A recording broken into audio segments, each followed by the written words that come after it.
Rivers never go reverse. So try to live like a river. Forget past and focus on future. Always be positive. Good morning, children. This is the fifth botany class. Let us see what we have learned so far. The previous class we learned connective tissues such as connective tissue proper, supportive connective tissue, dense connective tissue, fluid connective tissue. Today we learn muscular tissue and nervous tissue. Okay, let us pass on to muscular tissue. Muscular tissues are made up of muscle cells and form the major part of the contractile tissue. They are composed of numerous myofibrils. Each muscle is made up of many long cylindrical fibers arranged parallel to one another.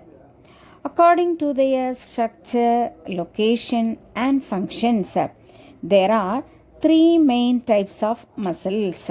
They are skeletal muscle or striated muscle, smooth muscle or non-striated muscle, and cardiac muscle. Now let us pass on to skeletal muscle.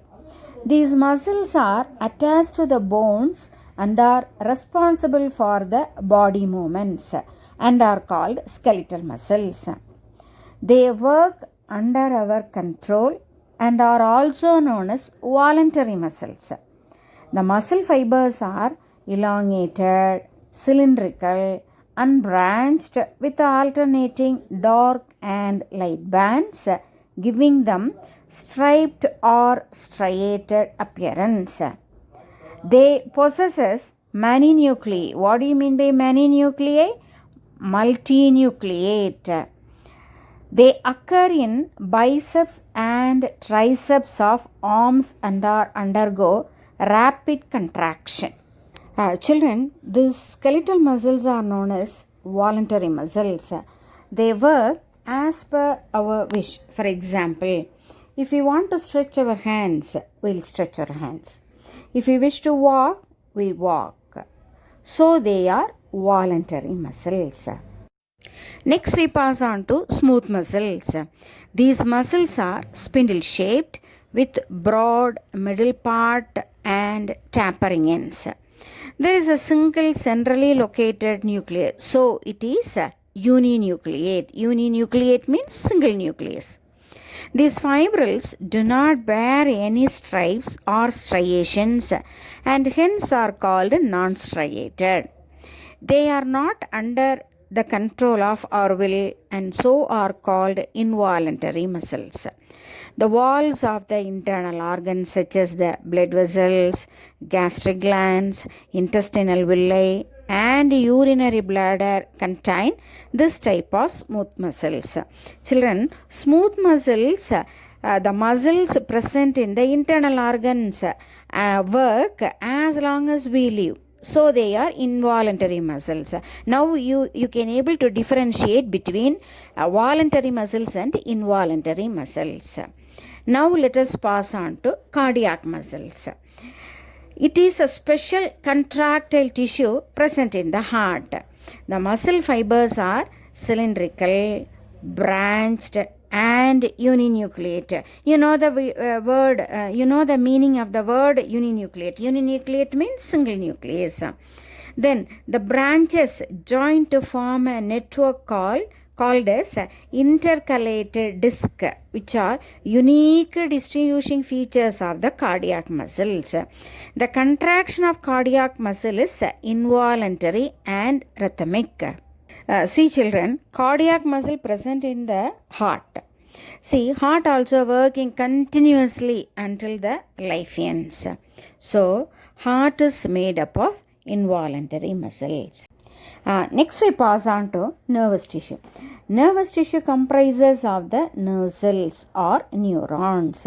Nerve cells are otherwise called as neurons.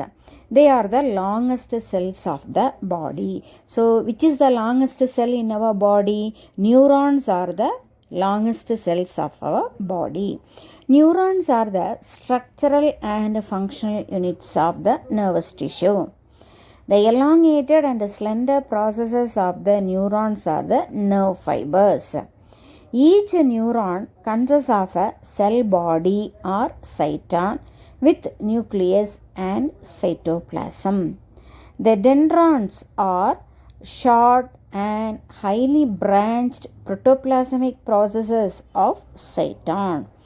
The axon is a single long fiber-like processes that develops from the cyton and ends up with the fine terminal branches. And this is the important point about the nervous tissue. That is, they have the ability to receive stimuli from within or outside the body and send signals to different parts of the body. For example, if anybody pricks you with a pin, immediately you will feel pain. This is because the presence of neurons. Neurons send signals to the brain and to different parts of the body. So only you know the pain in different parts of the body. Nerve cells do not undergo cell division.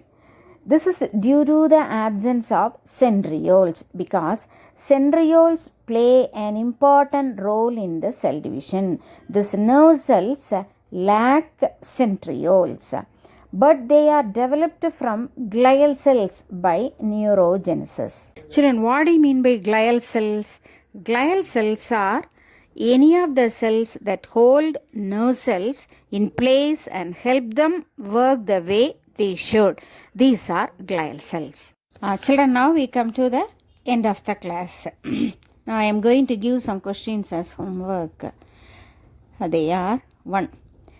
Differentiate between voluntary and involuntary muscles. Second one, what is muscular tissue? How it is helpful in the function of our body. Third one, why cell division does not take place in nerve cell. Fourth one, what is axon? Fifth one, which is the longest cell in our body? Okay, thank you.